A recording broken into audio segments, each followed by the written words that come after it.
We're living in an age where elderly moms and dads of shallow kids can still make it and still leave quite hefty inheritances for those shallow kids if they want to, or leave inheritances to their domestic servants that were the only ones catering to their needs in their ripe old age years because their kids were so shallow. It's ageistic, almost as if though it was the old society where the elderly were truly burdensome. But we are living in the one time in history where the elderly are no longer burdensome on kids because they have had enough buffering, cushioning, retirement plans to, if their kids are just past them shade, though it'll hurt emotionally, it won't hurt financially. They have houses that are fully paid, and they've got nurses that are living with them permanently, or they allow themselves to book into old age homes. They can walk themselves, they can take care of themselves, they're not so ailing because medical technology has made it such that they're healthier elderly people than there ever was a case before, and yet their kids are passing them shit. This modern society is ageistic, and so it's nice and shallow. So I guess to help the elderly survive the shallowness of the youth, God made them at least materially strong, right? Because of the society, because of the advancement of society, God has always taken up the cause of the widow, the orphan, the oppressed, the marginalized, and the elderly are there's no single historical group of people that is more marginalizing of the elderly than today. But there is no single group of more capable, and so therefore they don't need you, elderly people, than the ones of today. So it's like you're in an impasse, like you're full of attitude, but they don't care. They shouldn't care. They likely are just emotionally hurt. But really and truly, you're shallow and you stink, and I don't need your money.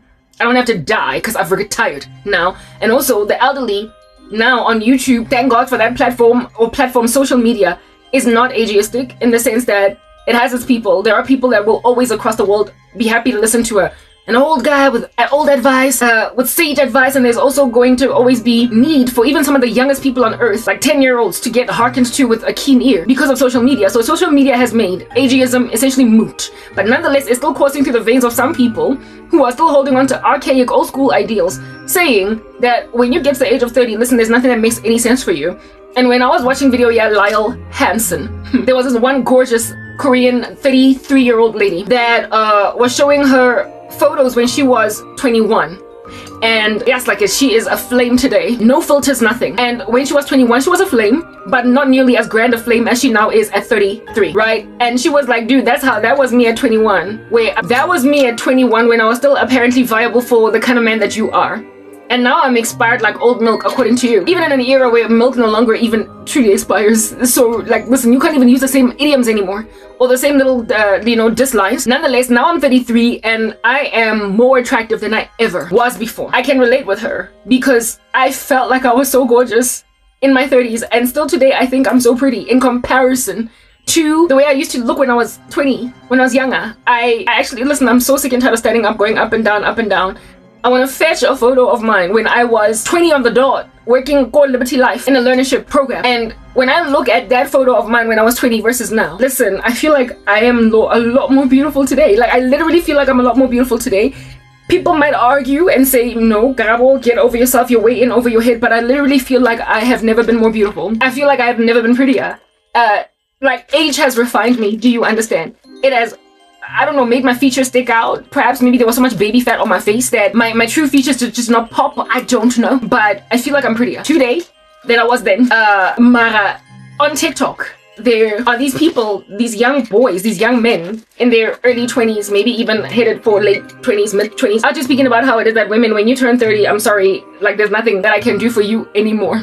And then some of the commentary is, along the commentaries, was the one of that gorgeous Asian lady that was like, listen, that was me when I was 21 and this is not me at 33. And I could completely relate with her. And then I was like, listen, I felt like I blossomed like a flower. It's a pity no one got to see it when I got into my 30s. Because I lost everything when I was 29. So nobody got to see me just like out there to kill it, right? Except for here, Modi Camera and Saka, my life has been suffering for the grander majority of my most beautiful years. I've been going through hell on earth. But I thoroughly could relate. And I feel like God did it that way because of all these things that we do now to take care of ourselves, to make sure that that's a thing. And there is this man, I actually want to go and fetch the photo of mine when I was exactly 20 on the dot, working for Liberty Life. I just hate that I have to stand up because my cat has usurped hijacked a section of my bed that makes it impossible for me to just go straight ahead and go and get what I need to do. I have to go at a strange corner, and I sometimes feel like I might just enter into a most catastrophic accident and so trying to do that, but I'm gonna go for the sake of showing you stuff. Yo, that trip felt like I was going to Cape Town using a garden route. I know my cat needs to move from there. Like I don't know what to do. Anyway, I'll always find a solution to move the cat because she makes my movements like listen nice and uncomfortable. Anyway, I ended up collecting 3 whole photographs that are in this place, but there are many more that I could show you when I was younger. In the one photo, I was 17, having entered a competition. Like I was scouted, and then I made it past the first round to go to Sun City, some modeling thing. And I go Sun City with my cousin and my mom and my baby sister when she was still newly around. I was 17. She was a new infant. Do you understand? A brand spanking new baby. Like she could have been like, my little sister was born when I was like 16 going on 17. And there she was like, listen, not even 1 yet. But I'm not gonna show you her photo, but you will see that my mom is carrying a baby. I know I was 17 because it was in grade 11 when this modeling competition go Sun City happened. And the other one I was 20, and then the other one I was also 20. It was pretty much the same like year it was the same year taken, I guess different months apart type establishment thing. And I am 41 now. On Facebook, it just got better with the years. Like on Facebook, if anybody were to see my photographs on Facebook, I got even more glorious in my 20s, and in my 30s even more. It's like I remember there was one guy that I was dating when I was newly saved. The one that I dated into my 2-year mark when I was saved 2 years into my faith. That guy once said to me, "Hey baby, you're like an onion that you peel, and with each new layer it's like more and more refined, it's cleaner, it's more beautiful." When I first started dating you, and listen, we only dated for 2 months. When I first started dating you, or when I first saw you around, you were like an onion with all of its skin on it. And as time progresses, like every day you peel like an onion, the more I just get to chat with you. Perhaps the spirit of life in me. But anyway, I greatly appreciated that compliment. I was like, oh, thank you. It appears I'm getting more beautiful in your eyes, so you're never gonna get bored with me then. Yeah, but then one time he told me, baby, go to more so he lost me. Nonsense, rubbish. Men that out there be passing women shade based on Ndabeguti we're getting older, when in our older years we look so glorious. In our older years we're looking so much more glorious that those little TikTokers that are Gen Zs out there talking about how women, when you get to your 20s, you might as well just like, not 20, sorry, but once you enter 30, there's nothing to write home about with you anymore. When women, when they enter 30, it's like something, an extra layer of onion skin peels off and there is more glory revealed underneath. I saw it in women that were in their 30s. You saw it, listen, you see it in the entertainment industry. Only just look at the ones in the entertainment industry. The ones that you have seen all your life growing up with them. Look at Beyonce. She was a cute little pretty girl, yeah, sure. When she started out with bills, at first we started out real cool. God, this woman has only gotten more beautiful with time. In her 30s, she was out here killing it. And now that she's in her 40s, she looks better than she did even in her 30s. Look at Kelly Rowland. She was a cute little teenage girl, fine. She pretty, hey? You're like, yeah, nasty girl, fine. Yo, but look at Kelly now. Look at Kelly Rowland now. Look at that woman now. I don't know what happens with women as time progresses, but they get more beautiful, and God is trying to show these shallow guys that you are messing up with women that you are supposed to love, take in, make them wives, and enjoy the refining of their person before, I guess, fine lines and wrinkles finally just take things over. But even with women that are already really like aged, there is a glory and an elegance to an older lady that's out here had all her children, and now mama look at the poise of Kris Jenner. Mamela. Men are messing with women when they're peeling over the years like an onion. It's something that is a marvel to look at, and yet they're going for 20-year-olds that will indeed only ever get better with time. But they don't recognize that the older they get, the more gorgeous they look. And I'm not just out here trying to advocate for older ladies, right? I have evidence, I've got proof, and you see it, like I said, in the entertainment industry. You see it with women that have grown up in the industry. Gabrielle Union, she was pretty, yes. Is it get it on or what? I'm sexy, I'm hot, I'm everything you're not. Yeah, she was pretty there, indeed, as a young woman. But like, yes, like Gabrielle Union today will confuse you. She will confuse you. Some people might even claim that she's aging in reverse. There is a glory that comes into women at a certain age, especially when they're in their 40s, headed for 50s, that is confusing. but because of their age, they are mistreated. We live in an ageistic society that is mistreating people that don't even need you anymore to take care of them, only respect that they're getting older. There is enough material prosperity for everyone on earth, for no one to feel burdened anymore by aging people. It is no longer about your money. They don't need you to take care of them as they're ailing in a wheelchair. They just need you to respect them because they're older. But now you be out there doing weird, calloused, catastrophic videos along the lines of women, when you get to 30, there's nothing to write home about with you anymore. But I guess that is the mind of a fallen vessel. I don't know what in the world I changed, and now there are lighting discrepancies over here that destroy my life. Like I don't deserve to live. Anyway, whatever. Yeah, no, there are just disrespects going on during their rounds, especially amidst women. We are the ones that are most disrespected the older we get. There are disrespects doing their rounds like it is a security guard out here surveilling and patrolling a soccer field at night. They're just doing their rounds. Do you understand? And they are having no regard, no honor for individuals that are getting just a little bit older. And we're gonna listen. Out you pick a bone with that. They don't need you anymore to nurse them on their dying beds, only to respect them. That's why there are all these crazy websites of buy a friend, where old people are just nice and lonely, they've been abandoned, but they're able even to afford that friend that they're renting. You no longer have to pay for your mom's rent, or you no longer have to forcibly live with her in your older years. Only acknowledge she's there, call her every so often, and visit her once a week, maybe once every fortnight. Bring grandchildren over and acknowledge her humanity. You are no longer a burden. Older people are no longer a financial burden on the youth. If anything, they have more money than us. They lived in an era where housing was not so expensive. So you're just waiting for your mother to die so you can inherit her house? What kind of crazy gnarly monster and a beast are you then on that day? You don't gotta pay for your mama way. Only respect her. But now you be calling children that are the age of her grandchildren. Aged like geriatrics, like sour milk back in the day when there was yet to be milk preservation, when they just bought like mere infants at 30. You be looking at them like they ain't jack. What then is your mama? What? Anyway, here in Last Cran K at 17. Let me first show you the 17 photo. I gotta hide my mom face and my sister face and show you the me face. This is me. Okay, let me try and bring you close. And it better makeup or whatever it is that is my attempt at makeup. Because when I was growing up, I never used to wear makeup. When I was growing up, I never used to wear makeup. We never used to wear makeup. The people who wear makeup today, this makeup generation, Gen Zs, that's why maybe you're aging less like sour milk. I only wore makeup because I was at a competition for modeling. So I put on like some ugly, like it was just so badly applied. It was my own attempt. They did not put makeup on us. We had to do our own thing and just basically strut our stuff. And even then, I still don't look nothing like today. Listen, and I was regarded as pretty as me. I guess it kind of shows, but it doesn't. I don't know. But you can tell that it's me. So that's the baby, my little sister, that and that is me. And my mom is like somewhere behind there at this here competition, Go Sun City. My cousin, I forgot to grab the photo where I was with my cousin in it, but I don't have to. I don't need to show you the one. It's the same competition. I'm not standing again. Like, listen, I'm not. I don't know why I didn't grab both of them, but there's also another, but I think the one with my cousin, but there is yet another photo. This one is in a photo album, and that's in the house, and I'm not willing to like go to the house, but that's me. Let me try and bring this slightly in. That is me.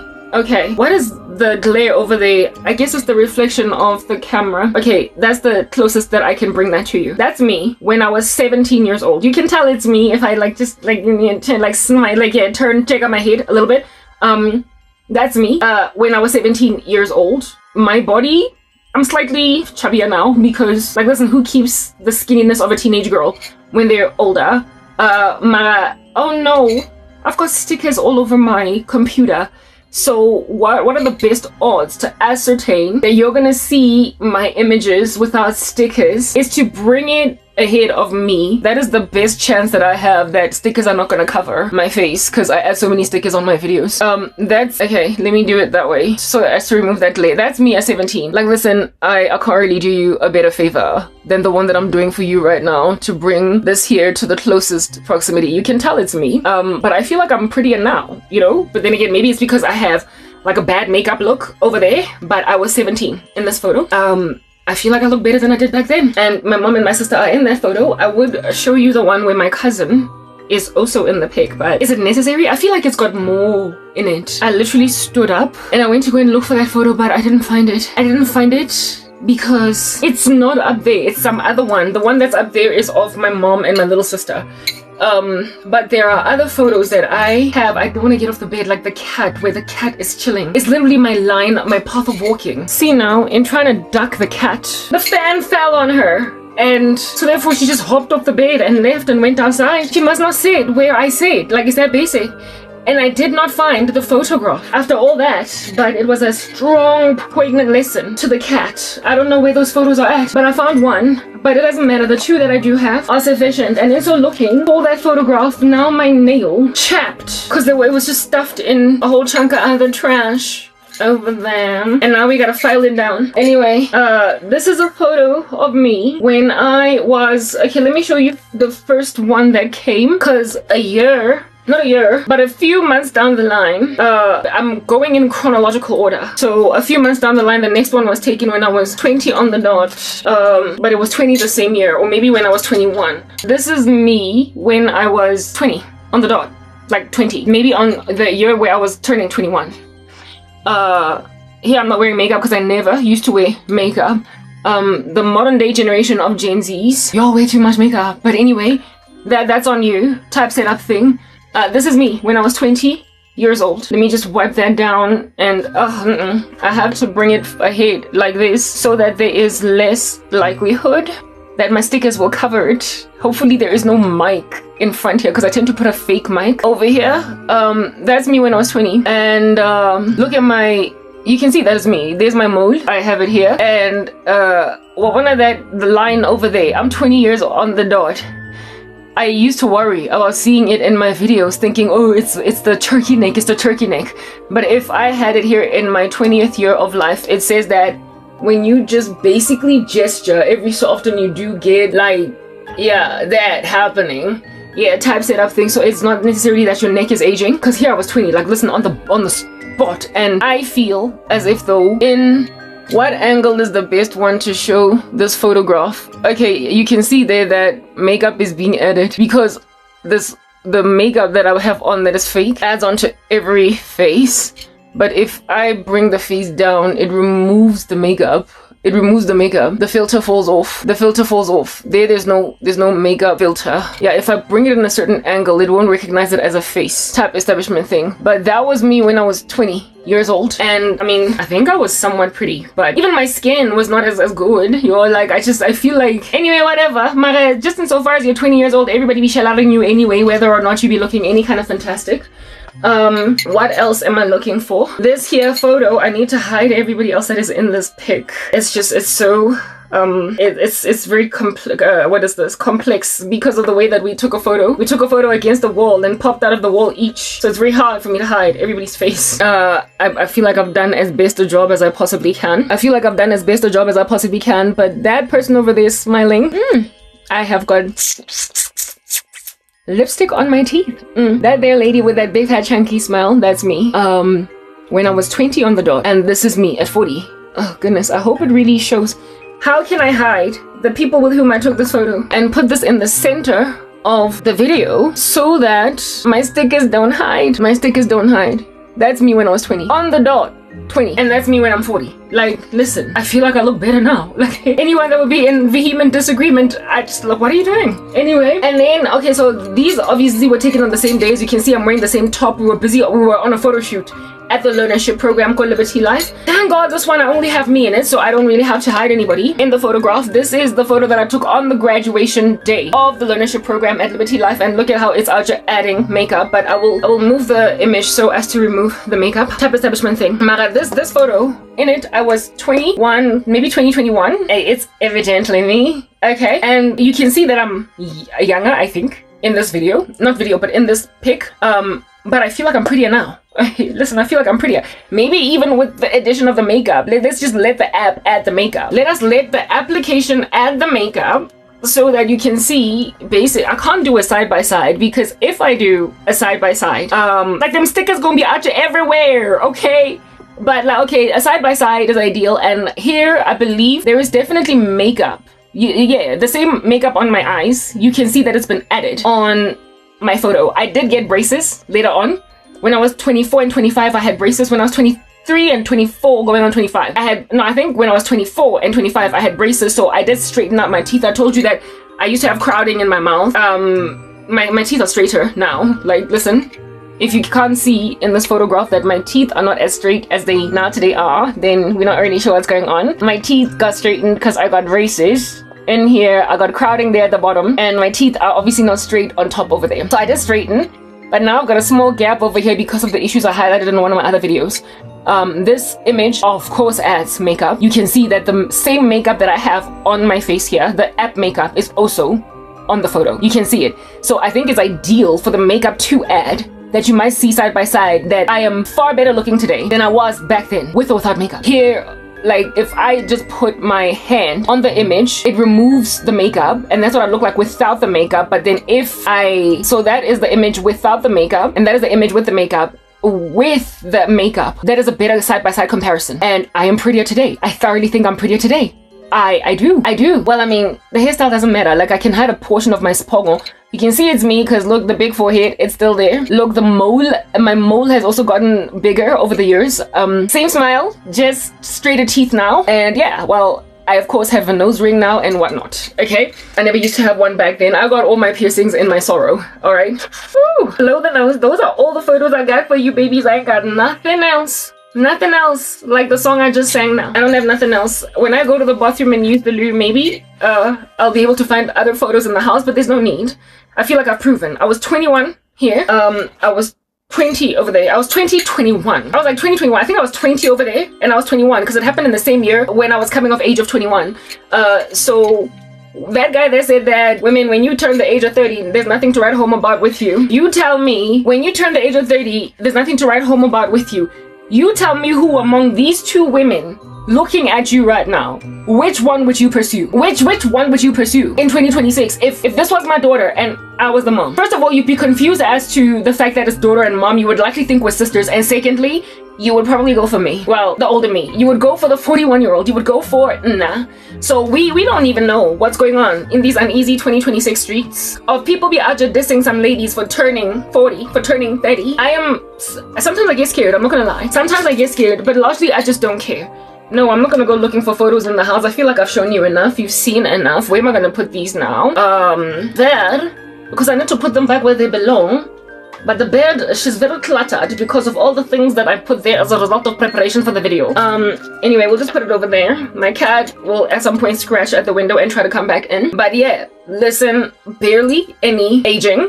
But there has been a refining of everything about me. My skin, my yonkinto, even my ex-boyfriend, who is busy all up in my grill right now because he belongs to a cult. I'm prettier than I was when I was with him. And when I was with my ex-boyfriend, I was in my mid-20s, my early going on mid-20s, and I thought I was pretty back then. I really thought I was pretty. Yeah, but now I think I'm prettier than back then. And this is not to toot my own horn, but I've got a mirror and I see. Do you understand what I'm saying? So everyone on Telang, it's important that I see myself. Because because they're getting older, when they look far better in their older years. It is a psychological mind virus, and the only people that can conquer that mind virus are those that God is renewing day by day by the Spirit of the Lord. Everybody else in this world will be teasing you for turning 35, dog. They will tease you for turning 40 when you still look really good at 40.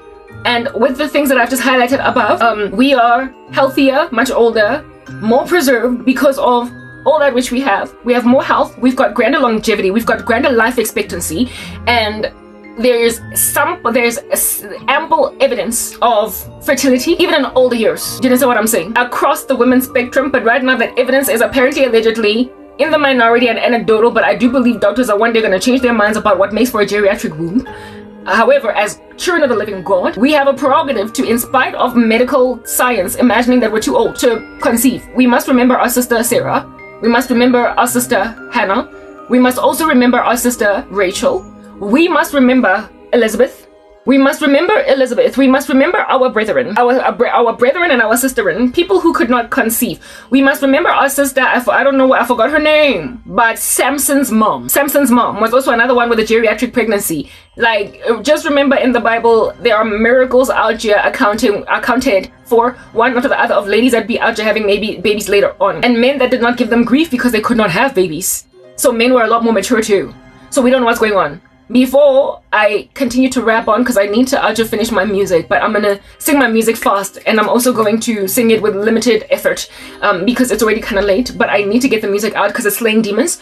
What I want to say is there are these two gentlemen in the Christian community, but God showed me I'm not going to tell you who they are, because I'm not trying to call, like, listen, if they're prodigals, they must come back home, or if they've never been saved, they must get born again, they must confess what they did, otherwise they're going to hell. And these two men are prolific in the kingdom of God. Well, they are ambassadors for Christ, but they're not in Christ. Like, people that are to be always talking about Jesus, but they're not of us. I said they're not one of us. Listen, they're not saved. Anyway, whatever. One of them, his doctrine is more Calvinistic, Reformed. The other one, I don't know what his doctrine is per se, but he's also very sound, right? There are some people that are not Reformed that I can listen to. We disagree on things that I would imagine are not essentials. So I'm personally Reformed in myself. I am a Calvinist. Type establishment thing, but I can listen to other people who aren't, insofar as we're not talking about soteriology, insofar as we are not talking about the millennial reign or whatever. We can hang, we can talk.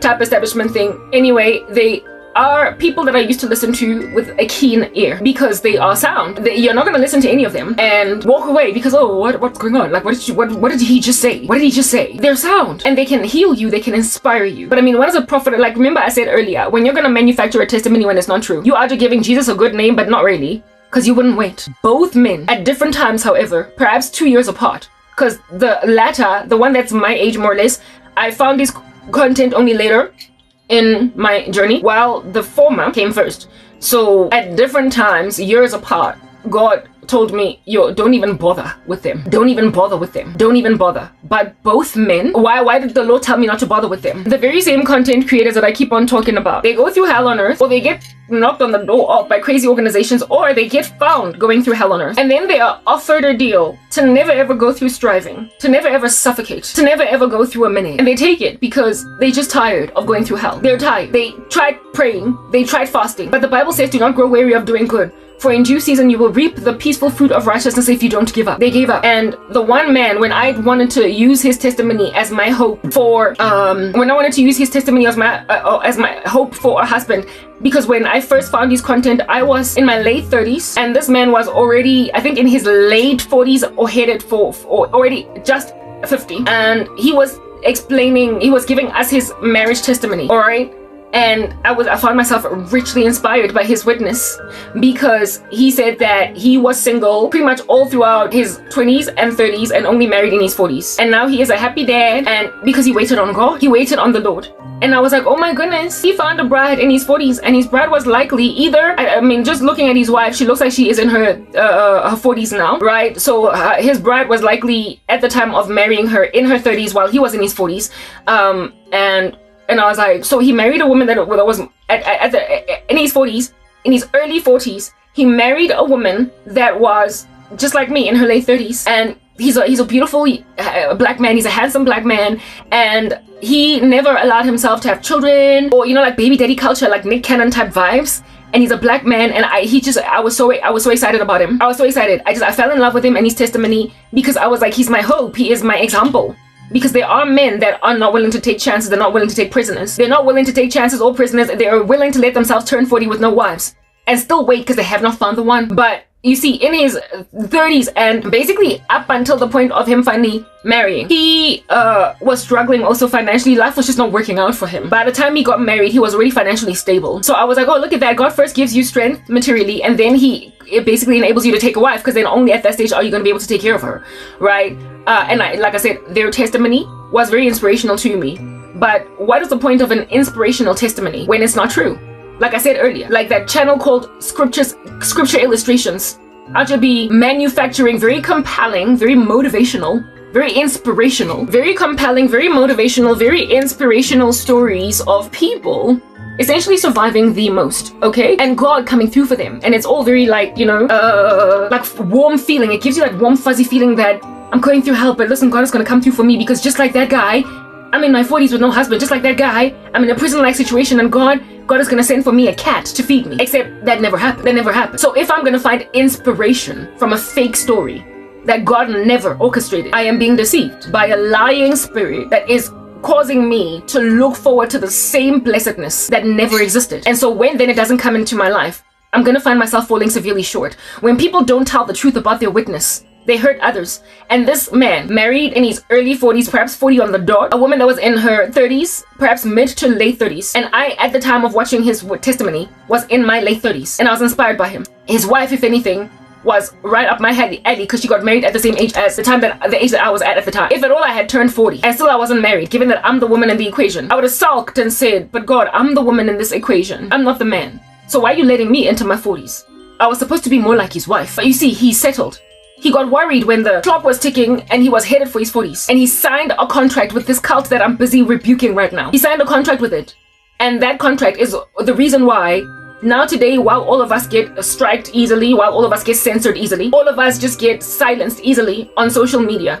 He never can. He never can. The only issues he has is if he gets hacked. But I mean, that's from without. Like, you can't control, your cult can't protect you from hacking, but your cult can protect you from censorship. Your cult can protect you from never making money ever again. Your cult can protect you from demonetization of a YouTube channel, a Facebook account, a TikTok account, or whatnot. Your cult can protect you from that. But your cult can't protect you from hackers. So the only issue that he has ever had that threatened his livelihood was hacking, which he conquered quickly. We prayed for him.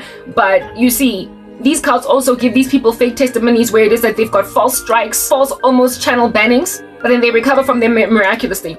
And once they recover from these apparent sorrows that they endured as a result of either censorship or YouTube or copyright strikes or whatnot, when they bounce back, they literally never again endure that. And when then you look at their lives, they're living like celebrities. Like, listen, they ain't got no qualms, no hair out of place. But they got no qualms, no hair out of place. But what do you call this? But they have accrued. What is their final stability? Pretty much like Job, after losing everything, and then now he's got twice his wealth, and the baddest daughters in the game and great sons. They then make themselves like Job. Oh, God placed me before the devil and said, have you considered my servant John, I don't know. I don't want to use my brethren's name that are like the baddest in the game. I almost said John Bunyan, but my servant John Bartholomew, and John Bartholomew of 2026, God gave him and God took away. Blessed be the name of the Lord. He said that, but then in due season, when he didn't give up, the Lord gave him a thriving business. It was stable, and God helped him monetize, and God then gave him a wife. The dude be out looking at like an inspiration to all of us, like a cat feeding a man bread from prison when his warden is starving him. But it's not true, and so it cannot truly inspire those that are looking at you and your case. Like, I was inspired by that man's case, but it wasn't true. And now today I'm looking at my clock that's ticking, my years that are progressing, the age that I am when he got married, but I'm the woman. And I'm like, God, you have obviously forgotten me, but man, did you not just love John Bartholomew? No, John Bartholomew gave up. He threw in the towel. He freaked out that he was impending 40, and he did something about it. He took matters into his own hands. That's the one guy. That's John Bartholomew, the one whose name I gave as John Bartholomew. The other one was also in a similar knot and a bunch here. Now he caved and gave up far faster than John Bartholomew. He is my age today, and he has been married, well, not my age, like, I think he's slightly older, but he's been married pretty much since, like, now it's like his marriage is, it sounds like he got married in his mid 30s. And by the time, listen, when he made this here deal with the devil, he was already married. So he took a wife in sorrow, going through it, and I think he felt pressurized by family life and how just nothing was coming together. And because of just looking at his wife and children and what they're going through, because of his own struggles financially, he took the deal. Like, if you marry, you will remember Adoniram and Ann Judson. If you marry a God-fearing woman, when you go through sorrow, when you have a house whose roof is leaking, and when it rains, it actually be raining even on your bed, when you live like trash, going from pillar to post, but you've got Ann Judson by your side, she will in quiet fortitude endure with you while you get your life together. She will also pray for you. When you marry godly women and you're going through hell when you get married, this woman will carry you. She will hold down, and all that talk everyone got up in. She won't be fluffy. How in the world are you under it? Look at me. How in the world are you gonna go underestimate the fortitude of a woman because as a man you're worried that what is she thinking? As a man, you are all up in your grill, but what's my wife thinking? She has not said a single thing. She has only ever with a humility cooked basic meals because you could not afford more elaborate ones. She has, in her frugality, found cheaper diapers, but she didn't tell you. In her frugality,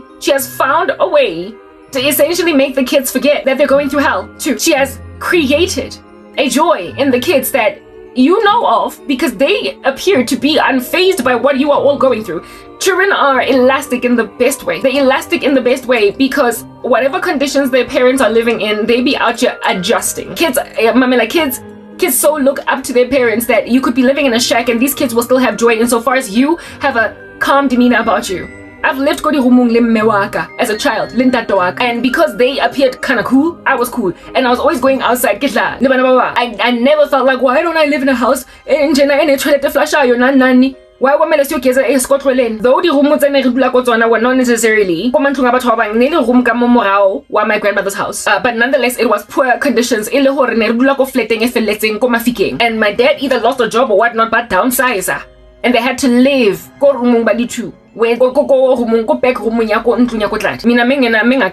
wasn't complaining about once having my own bedroom and now I don't. I told you my parents divorced when I was 5. I was very young, therefore.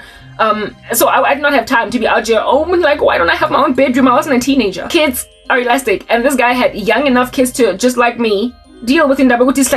But 2 weeks ago, townhouse. Kids are elastic.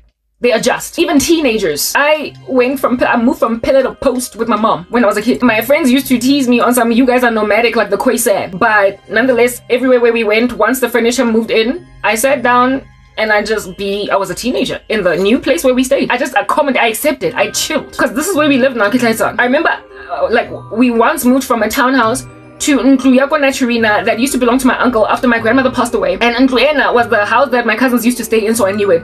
And while I was happy to go and visit my cousin during the school holidays, complain. I, however, did not want to go and live there because my uncle, my cousin's house, my cousin. It was one of those, like a black man be out just starting to build a house. And you'll just have a shell in the beginning and you're gonna move in where floors are not tiled, walls are not painted. Listen, it's cement and grey. Nothing seemly over there. And come on, heaps of construction sand, soil, because they ran out of budget. They've got the basic shell, they've got basic plumbing, zinc, built-in cupboards, they just chill on the kitchen counter over there. It's a house that frankly it's dingy, it's dark, dog, and I have it. You still see muddy window ceiling.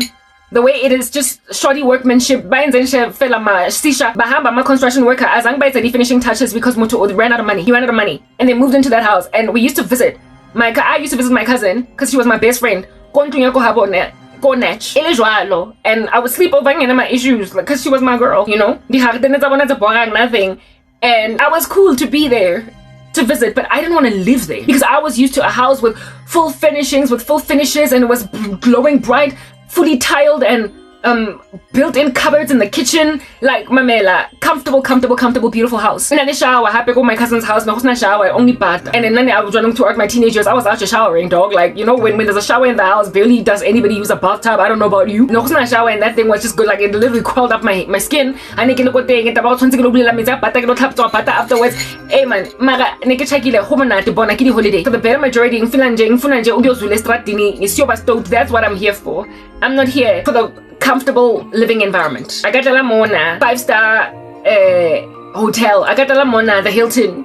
Mona te wa go ba teenager. Mara when my grandmother died, my uncle inherited my grandmother.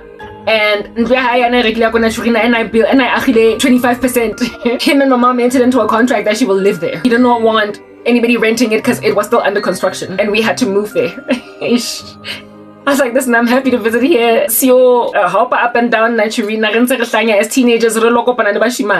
Mara, I'm from Kalala. I don't want to live here. Lindulina is like a zoo. It's a jungle, dog. It's like I'm Jane and I'm 5 seconds away from being like Tarzan. I need help. It's a jungle. It's dingy. It's dark. It's getting by that food. Like I hated it. But my mom moved in, dog. My mom moved in, and after my mom moved in, it would only be like perhaps a month. I got over it, but in all fairness, in that as soon as my mom moved in, the tile, I can get the built-in cupboard, I can different curtain railings so that they would be more seemly, and then of course furniture bathroom was always just ibata, there was no shower, so that's something that we just had to deal with. But my mom did refurbish it. But in the beginning, like perhaps maybe the first few weeks, like pretty much the first month, when now construction workers have to come in every weekend. Because during the week my mom, so they can't be construction. So it took a minute for the house to finally be something that makes sense. Maybe I was comforted by later on. But ultimately my bedroom had, which used to be my cousin's bedroom, it finally had my ex-boyfriend that used to know my cousin, and so therefore visit go habona and leading pinches like guys that would like visit, including her boyfriend. Among the boyfriends was my boyfriend. Abafan was in Deal that went to go basically check my cousin knew my cousin. And when I would meet him and then date him, he came to then visit me. He was like, yo, is so completely different. Like, my goodness, just like it. He was so impressed because he remembered what the house looked like when they never chaka a lot of my cousin and thing. But now that he was visiting me, his girlfriend, he was like, yo, I know your mom like, listen, big ups, like what? Like, yo. Okay, anyway, whatever, but the point I'm making is that as a child I adjusted, fine. So my mom did eventually refurbish, but nonetheless I adjusted. I have lived in some crazy places. It was a jungle out there, and I adjusted. So if at all kids, and I was a teenager by then, if at all children can adjust to whatever you're going through, a man should not be worried, oh, but my kids are downgrading from having their own bedrooms and now they're upset that they're gonna have to share. Kids adjust better than anybody can ever fathom, and in yourselves you can remember how much you adjusted when your own parents had to go through stuff. And then secondly, women have a fortitude that has been awarded them by God, where it is that they make things work. If at all they're virtuous women, especially having been raised up by the Lord. And adjust. Basadi ba tseba, mme ka nthusitse enough personally. Gore ke lo adjusta go dintlong tse dingata that we lived at because ne le mosadi.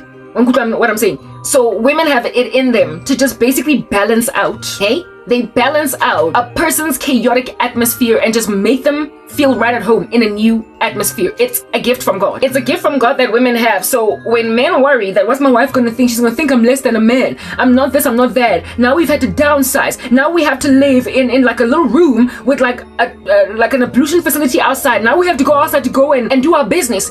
Now we don't have a shower anymore. Now there's no tiles. Now the kids, and you'll be out looking at everybody freaking out where this is like horror, like this torrent, this whirlwind in your brain where you're thinking on behalf of other people.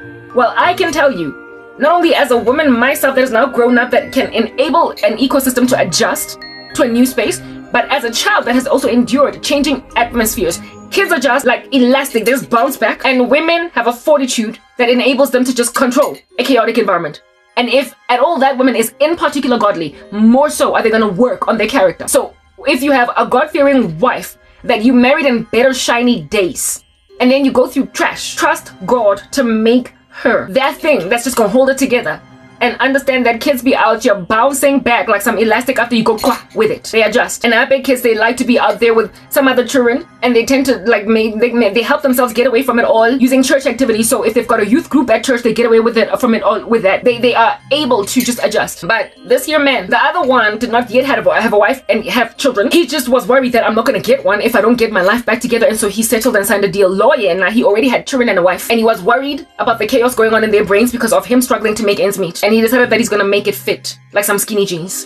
He decided that he's gonna make it work like a part-time job. Listen, and then he signed a contract, and that contract has made him constantly wear black hoodies, black jeans, black what he cannot wear regular clothes like me and you, because that was part of his deal. And this man is now prolific across social media platforms, all of them, and he's unhindered. He be out just signing deals with big Christian houses. I don't want to give too many details because then it's gonna expose who he is. And the other day I had a horrible dream of him floating around screaming and yelling in some molten lava river. He's headed to hell if he doesn't repent, if he doesn't confess, if he doesn't come forth and say this is what I did. But if you listen to that man's sermons, yes, like it. If you sit in his church, yes, like it. You will feel like he's Billy Graham, the black version. You will literally feel like he is the black Billy Graham of 2026. But he signed a contract. So I don't listen to him anymore. I used to love his work because he's not doctrinally off, just like the other one, just like Mr. Bartholomew. He's not off doctrinally. Just like Mr. Bartholomew, his doctrine is not awry. So because his doctrine is not awry, because the two of them, frankly, I can listen to them. It would not have been my own, what do you call this? My content is done uploading. I want to bring the computer here so I can start doing my whatnot. Now I need to pee again. It would not have been my own because I drank so much water before. It would not, in my own natural state, have been a decision I made. It was a spiritual understanding that God gave me that made me write these men off. It is not because of anything they've said. I'm not writing them off on doctrine. I'm not listen, everything they do appears to be in a bunch. But I don't listen to them anymore because I don't want to be stumbled by any testimony that they give. Because it will give me inspiration when it's not true. It's like a cat coming to feed Sergei Petrovich when that never happened. I'm going to be out here expecting a cat to feed me in jail when no such thing comes. So therefore, I don't listen to it. Because it does not have any true power to heal such a testimony as that. Because people settled. People are going to be confused when they don't get breakthrough at the opportune time like you got it at the opportune time. At this saying, the body of Christ, everything is like Murphy's Law. It's largely, you don't think don't nothing be going any worse, but it do. You don't anticipate that stuff is going to get worse, but it does. And so when you refuse to endure a new level of worse, you're not like the rest of us. You're not John Bunyan in prison that can out here help you understand how to survive Doubting Castle. You did not survive Doubting Castle. You took the bait. The devil out here presented himself like Ipova, and you flinched. And because you flinched, your testimony is not ours. It's false witness. These two gentlemen, after coming back from using the loo, because listen, I've been trying to sing and I'm just not quite getting around to it. God brought them to the forefront because he wants me to share these things. I've got stuff that I need to get out, like my music, but I'll finish my music after saying this and after I go to use the bathroom. The Lord said to me that advise them, tell them about that, those two men. And I was speaking about age. I spoke about how Khloe Kardashian is my exact age. The kids of Kris Jenner, the oldest ones are millennials, exennials, like late Gen X, early millennials. While the the youngest one are Gen Zs, right? And if look at Kris Jenner, essentially be an abashment and a shame on Christians that wouldn't wait, even though she's not saved, right? Yet we're always rooting for people, you know what I mean? And the Lord then gave me those two men, and those two men are both black men, right? The compromises that they walked in them some time ago, like over 10 years ago. Each of them walked in these compromises over 10 years ago. Before I even found their content. And ever since then, they've been really, really blessed. What appears to be blessed. They've got lucrative ministries, very comfortable lifestyles. And as you look at them in this 2026, both men, the one is slightly older than me, so he's like in his mid-40s perhaps. And then the other one is in his 50s already. When you look at the one in his 50s, he looks no older than 37. I am literally not lying to you. If at all, that man did not have as much gray in his beard and in his hair, you might even think that he is just 35. The one who is in his 50s looks no older than 37, and the only reason I'm giving that age 37 is because he's got some gray sprouting from his beard and his hair. The other one that is my age, give or take perhaps older by a few years, that one, listen, I was shocked out of my mind to find out that he's got grownish kids. When he tells his story, he's evidently slightly older than me. And I need to go and fetch my cat because it's starting to rain out. You would literally not argue with him if he told you he was 29. You wouldn't argue with him. You wouldn't be like, oh no, you're lying. You're obviously over 40. You would not argue with him if he told you he was 27. You would not argue with him if he told you he was 27 or 29. Pretty much, even if he told you he was 25, you would tell him maybe you need to start eating better, guy, because you look a little bit older than your age. But if you told that guy, if he told you, that he's 27, any age from the age of 27, you'd be like, oh, okay, cool. Yeah, no, well done. You're doing well for your age. But he is literally in his mid-40s. Long story short, I have to go and fetch my cat because it's raining now.